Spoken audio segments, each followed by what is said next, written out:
He had a product that would not sell. Same photos, same page, same ads as everyone else, and it just sat there. A few sales a week, barely covering the cost of the traffic he paid to bring in. Then he did something that sounds insane. He tripled the price.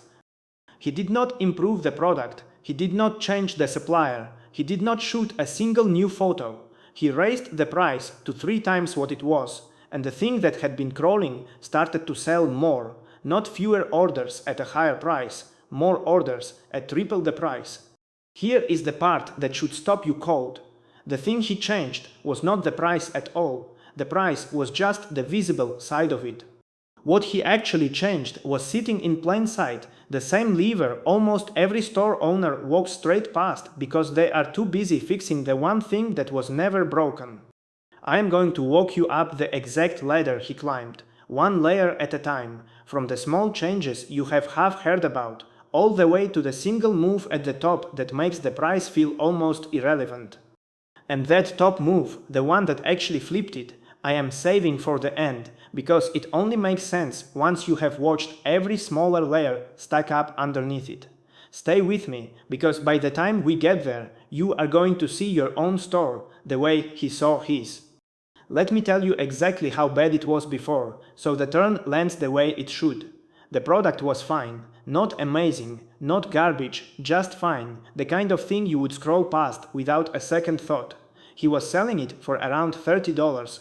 His ads were costing him almost as much as he made on each order, so every sale was basically a wash. He was one bad week away from turning the whole store off, and the advice he kept getting from every forum, every video, every well-meaning friend was always the same: lower the price. You are too expensive, undercut them. He almost did it. He almost dropped that 30 to 24, then to 19. Chasing the cheapest seller in the category down a hole that has no bottom. Instead, he did the opposite, and I want you to hold that image, $30 becoming $90, because everything I am about to show you is the reason that worked instead of ending his store. Because here is what makes the usual approach so quietly expensive.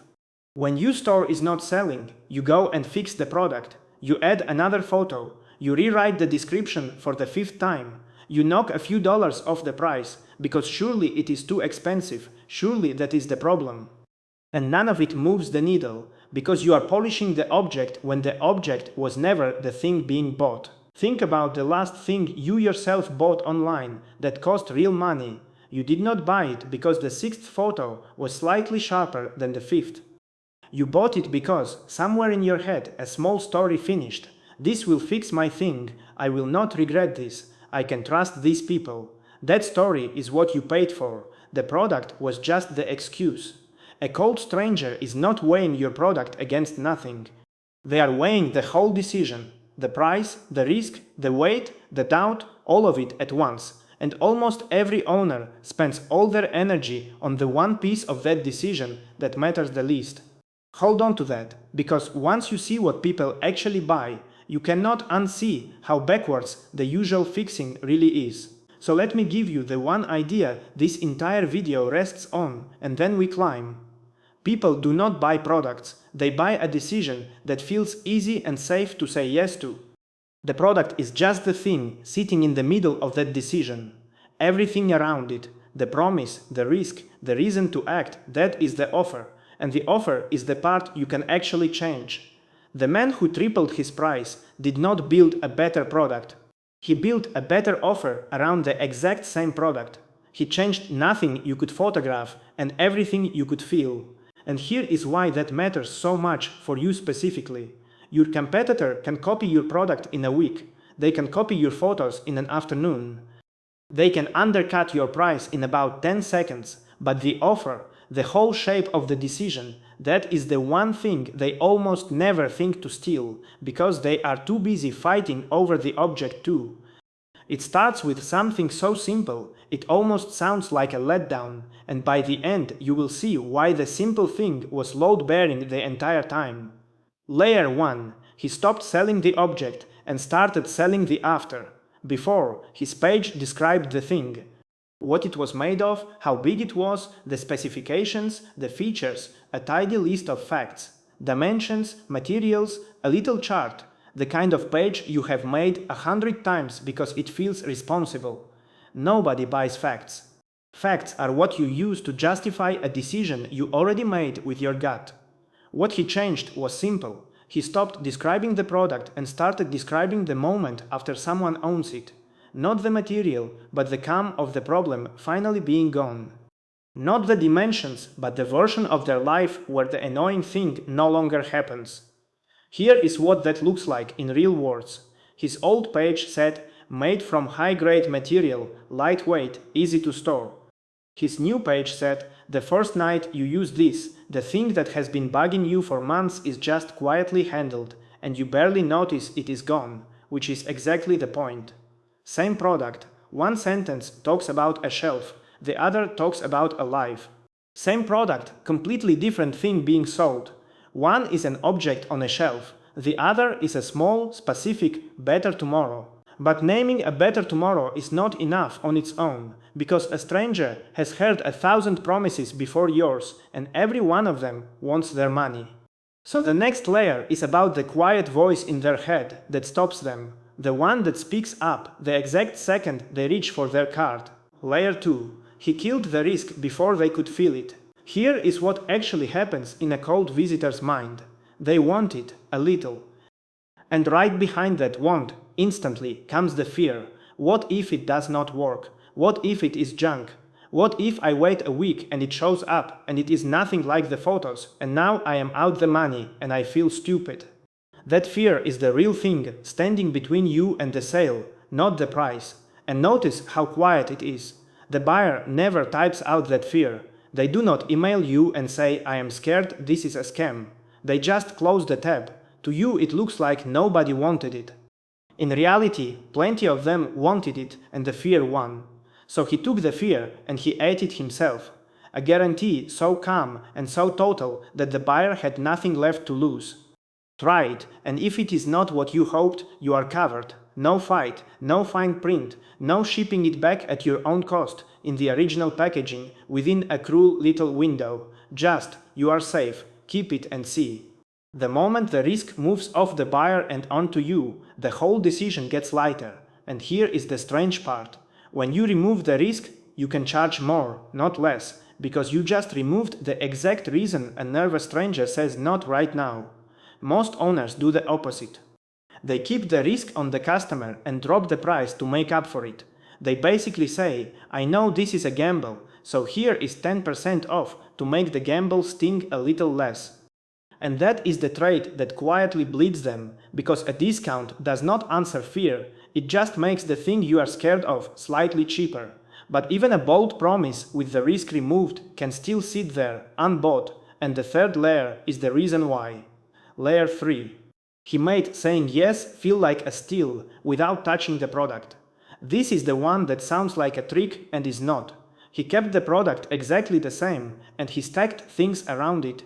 Small extras that cost him almost nothing to add but that a buyer would clearly want. A short guide that solved the next problem they would hit the moment the product arrived. A little bonus item that made the main one better. A quick start card so nobody felt lost on day one. None of it changed what was in the box in any real way. All of it changed what the buyer felt they were getting for their money. Because value is not a number, it is a comparison. When there is one thing on the page, the price is the whole story and the price feels big. When there is a pile of things on the page, the price gets compared to the pile and suddenly it feels small next to everything you are walking away with. Picture the two pages side by side. Page 1, a product and a $90 price tag, and your brain instantly asks, is this thing worth $90? Page 2, that same product, plus the guide, plus the bonus, plus the quick start, plus the guarantee, all for $90, and now your brain asks a completely different question. It asks, how is all of that only $90? Same number, the number did not move. What moved is everything sitting next to it. He did not make the product worth more, he made the yes worth more. And once the yes felt like a steal, there was still one problem left. The oldest problem in selling, the one that kills more sales than price ever will, and the fourth layer exists only to solve it, layer 4. He gave them a reason it had to be now. Because here is the truth about a stranger who is interested. Interested is not sold. Interested is I will come back later, and later almost never comes. The tab closes, the kid needs something, the phone rings, the day happens, and the warm little moment of wanting is gone forever. Not because they decided no, because they never decided at all. So he built in a reason the decision could not just drift, a real limit, a price that would not sit there at that level forever, a bonus that genuinely went away, a batch that genuinely ran out. Not a fake countdown that resets when you refresh the page, because people can smell that, and it costs you the one thing you cannot buy back, which is trust. The second a buyer catches you lying about a timer, every other true thing on your page becomes suspect too. A real reason, an honest one, that made now cheaper than later in a way the buyer could feel. The bonus really is only in the first batch. The intro price really does step up next week. The buyer can sense the difference between a wall you built to trap them and a door that is honestly about to close. Urgency does not create desire, it just stops the desire that is already there from quietly leaking away. So now look at what he has stacked.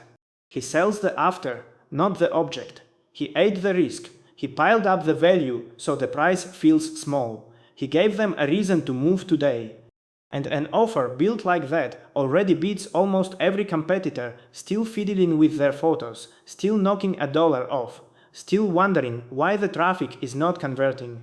But good is not what tripled his price. There is one move above all four, and this is the turn I promised you at the very start. Here it is. He stopped competing on the price and made the price the wrong question entirely. Think about what a normal store is secretly asking the buyer. Is this thing worth the money? And the buyer, cold and careful, weighs it and usually decides, not quite, not today. That question is a scale, the product on one side, the money on the other, and the buyer is looking for any reason to let the money side win. What he did was quietly change the question in the buyer's head. By the time they reached the price, the after was vivid, the risk was gone, the value was piled sky high, and now, one honest reason to move. So the question in their mind was no longer, is this worth it? It was, am I actually going to walk away from all of this over the price? That is the whole game. When the pile of value towers over the number, the price stops being the thing you are deciding. It becomes a small toll on the way to something you already want. And a person will pay triple for a yes that feels obvious, over half price for a yes that still feels like a gamble. The winning move is not a lower price. It is an offer so complete that the price is the least interesting thing on the page. He did not outprice anyone. He out-offered them, and then the higher price actually helped, because a real price signals a real thing, while the cheapest option on the page whispers that maybe it is cheap for a reason. Think about how you shop for anything you actually care about. The suspiciously cheap one makes you nervous. You wonder what is wrong with it, what corner got cut, why nobody else is charging that little. Price is not just a cost to the buyer, it is a message, and $90 told a truer story about the product than 30 ever did. So here is how you actually use this, starting with the very next thing you are tempted to discount. Before you drop a single dollar off your price, you build the offer instead. 5 moves in order. Sell the after, not the object. Take the risk off the buyer and put it on yourself. Stack real value around the same product until the pile dwarfs the price. Give one honest reason to act today. And the big one, arrange all of it so that by the time they see the number is the smallest thing on the screen. And do them in that order, because the order is doing work too. You cannot make the price the wrong question until you have already sold the after, already killed the fear, already stacked the value. Each layer is the ground the next one stands on. Skip to the last move without the first 4, and you are just a store with a high price and no reason behind it, which is worse than where you started. If your only lever is price, you are in a race to the bottom against every store on earth, and someone will always be cheaper than you. There is always a factory account, a liquidation seller, a giant who can lose money on your exact product just to win the customer. You cannot win that race, and the price for winning it is a business that makes no money. The offer is the one place they cannot follow. The man who tripled his price did not have a better product than his competitors. He had the same one. What he had was the nerve to stop apologizing for the price and start building a yes so complete that the price stopped mattering. The product sat in the middle, unchanged the entire time. Everything that moved around it. So do not go cut your price the way you were about to a minute ago. Do not add a sixth photo. Do not rewrite the description again. Do not knock 10% off and hope. Every one of those is you polishing the object, which is the one thing on the page the buyer was never really weighing. Build the offer. Sell the after, kill the risk, stack the value, give a real reason to move, and make the price the last small thing standing between a stranger and something they already want. That is the lever nobody can copy from you, because it is not a supplier or a photo or a discount. It is the shape of the decision itself, and the shape is entirely yours to build. And the best part, you can start tonight on the product you already have, with the photos you already shot.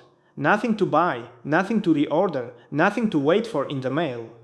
Just a different way of framing the exact same thing you are already selling. If this made you look at your own product page a little differently, subscribe, because the next video is the other half of this.